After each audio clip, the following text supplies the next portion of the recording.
ஒரு அழுக்கு நைட்டி, அதை விட அழுக்கா ஒரு துண்டு, துணி காய போடுற கிளிப்ல ஒரு கொண்டை, நெத்தியில பொட்டு கிடையாது, காதுல தோடு கிடையாது, சில அம்மாக்களுக்கு கழுத்துல தாலியே கிடையாது. என்னன்னு கேட்டா கசகசன்னு இருக்குன்னு ஹேங்கர்ல தொங்க விட்டுருக்கீங்க.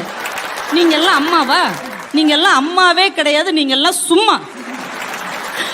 ஒன்னு சொல்லி நான் நிறைவு செஞ்சிடறேம்மா. அன்னைக்கு அப்பா ஆம்பளை பசங்களும் அடிச்சுக்கிட்டே இருப்பாரு. அவன் ஓடி போய் ஒளிகிற இடம் எது தெரியுமாம்மா? அம்மாவுடைய முந்தானைக்கு பின்னாடி போய் ஒளிவான். அம்மாவுடைய முந்தானை என்ன பெரிய இரும்பு தரையா? அது என்ன ராணுவ தடுப்பா? அந்த பையனுக்கு அந்த வயசுலயே தெரியும், எனக்கு எவ்வளவு பெரிய ஆபத்து வந்தாலும் என் தாயின் அருகாமை என்னை காப்பாற்றும் என்கின்ற அந்த ஒரு நம்பிக்கை அவங்கிட்ட இருந்ததுங்க. எத்தனை அம்மாக்கள் அந்த அடிகளை தாங்க வாங்கிட்டு இருக்காங்க தெரியும். அன்னைக்கு ஓட்டு வீட்டுல கிடந்து விறகடுப்புல வெந்து தான் பிள்ளைகளுக்காகவே வாழ்ந்து தன் பிள்ளைகளுக்காக